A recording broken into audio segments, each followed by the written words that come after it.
Welcome to Montgomery, Alabama. I'm Carolyn Strickland, and I am going to make a roasted red pepper sauce, and I'm going to show you how versatile this recipe is, and you don't even need the red peppers. So I guess that would be some other kind of sauce without the red peppers. It's not roasted red pepper sauce. It's just a sauce. But we'll get to that first, and you can see how versatile this recipe is. So I came up with this recipe because I really like tomato sauces on pastas and on my pizza. But my husband does not eat a lot of tomatoes because he has reflux. And so if you're one of those people with reflux, then you probably need to limit the tomatoes in your diet, maybe the onions, maybe the chocolate, unfortunately. So I came up with this because I really still wanted to have something on pizza and on pasta that tasted really good with pizza and pasta, but didn't have tomatoes. So let's get started. So it starts with just a half a cup of cashews. I've already soaked them. So when you see a recipe that says to soak your cashews overnight, if you forget to soak your cashews, no problem. Just boil them for about 10 minutes and drain the water off. And it does the exact same thing as soaking them overnight. So I boiled these for about 10 minutes. If you have a high-speed blender, like a Blendtec or a Vitamix, then you don't have to do that. But I just find it makes it creamier to go ahead and soak or boil your cashews. If you are allergic to tree nuts, you could try sunflower seeds. You could also try replacing this with some white beans, like cannellini beans, and that would work pretty well too, I think. All right, so we're going to start with our half a cup of already cooked and soaked or soaked cashews, and then 3/4 of a cup of vegetable broth, which is low sodium. Now, you have a few different options here. So you could make your own homemade vegetable broth. That's fine, low sodium. Or you could use something like Better Than Bouillon. And this is when you see the little V in the heart on anything, then that's a symbol that lets you know it is vegan. So there are no animal products involved in this. So to make this lower sodium, just use half of what is called for. So the typical recipe of using the Better Than Bouillon is 1 teaspoon to 1 whole cup of boiling water. But if you just use half of that, then you've cut the sodium in half as well. Or, like I said, you could use your own homemade vegetable broth, vegetable stock, and it could be low sodium. That's up to you. 1 clove of garlic peeled, and this is a really big clove of garlic, and 1 tablespoon, half a tablespoon to 1 tablespoon of lemon juice. I really like the lemon in it, so I go with a tablespoon or so. Could be fresh squeezed. If you're in a pinch and you want to do this really quickly, it could be just a store-bought jar of lemon juice. That's fine too. And nutritional yeast, 2 tablespoons of nutritional yeast, which it gives that really nice umami flavor. If you're new around here, then you might not know what nutritional yeast is. So nutritional yeast can be purchased in containers like this. Nutritional yeast flakes are not baker's yeast. They are not brewer's yeast, so you can't bake with it. It won't make anything rise, but it will make it taste kind of cheesy. So you could buy it like this, or I buy it in bulk at the health food store in town and just store it in one of these glass containers. And so that's all for the basic recipe. And I have not added roasted red peppers yet, and I'll show you why. So we're going to go ahead and whirl this up just like this.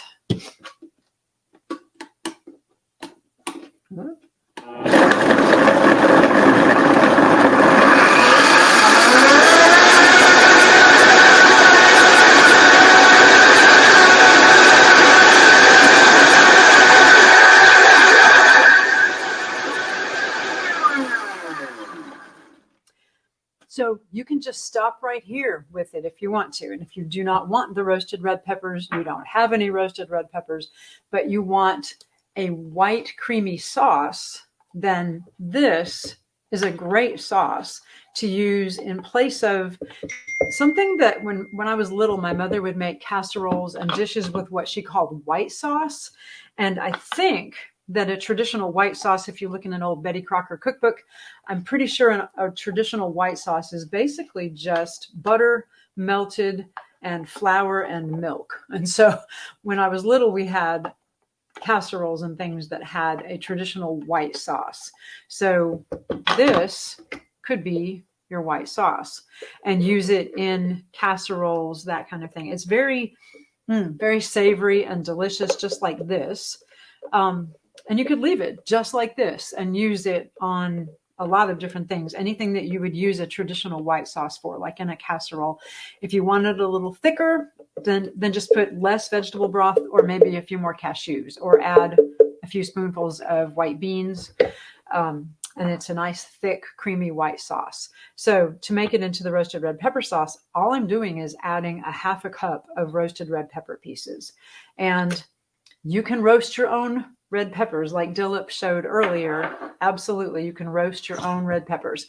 If, however, you don't have access to fresh red peppers, then you could also buy it in like a big jar of organic roasted red pepper. And these are fire roasted red pepper strips from Costco. And so if you want to make a lot of things with roasted red peppers, I mean, I just bought this at Costco. It's much faster and easier that way. Still tastes really good, especially if you're whirling it up in a sauce. So we'll add that, and then the sauce will turn kind of orangey pink.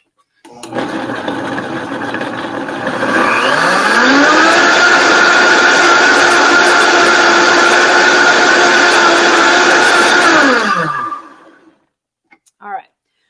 So here's the fun part, and this is why this recipe is so versatile. You could use it just like this.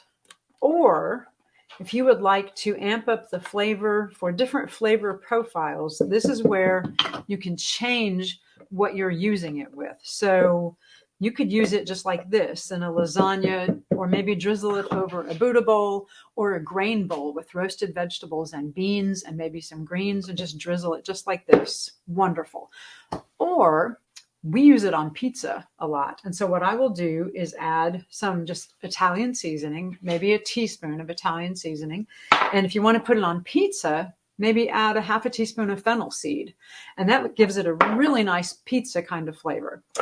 But if you would like to make it maybe Tex-Mex, to use drizzled over roasted sweet potatoes and black beans, and make it a Tex-Mex flavor and serve it with tortillas, then we have roasted cumin, chili powder, and some smoked paprika. So that combination would be really good with a Tex-Mex dish. And then maybe also some chipotle powder. That would be great. If you want to make it maybe Cajun flavored, then add some Cajun seasoning. That would be good too. Maybe a half a teaspoon to a whole teaspoon. Also, maybe you want to go with like an Indian flavor. So you could do some shawarma seasoning, some sweet curry powder, half a teaspoon of each. That would be really good. Or a whole teaspoon of just one of them. If you want to do maybe a North African kind of flair to it, you could add Burberry powder, or I'm not sure how to say it, ras el hanout, or maybe some harissa. I mean, there's just so many different ways you can use this sauce. So Italian, Tex-Mex, Indian, Cajun. I mean, there's, your preference. So if you're trying to put it over with tacos or something like that, it would be really good as with the Tex-Mex ingredients. It's great like this, but there's so many different ways you can add different seasonings to change it up for whatever cuisine you're trying to make. And like I said, if you have somebody in your family with reflux and they can't eat a lot of tomatoes, this makes a great replacement for tomato sauce over pasta. We use it on pizza. We use it on baked potatoes stuffed with roasted vegetables. We use it on grain bowls, drizzled over a grain bowl with roasted vegetables and beans. It's just good on so many things. So I make it a lot, obviously. And it's one of our very favorite sauces, very versatile. So if you have any questions about it, or if you come up with maybe a different cuisine and flavor profile to try with it, then let me know in the comments. I would love to know if you can think of another way to use it.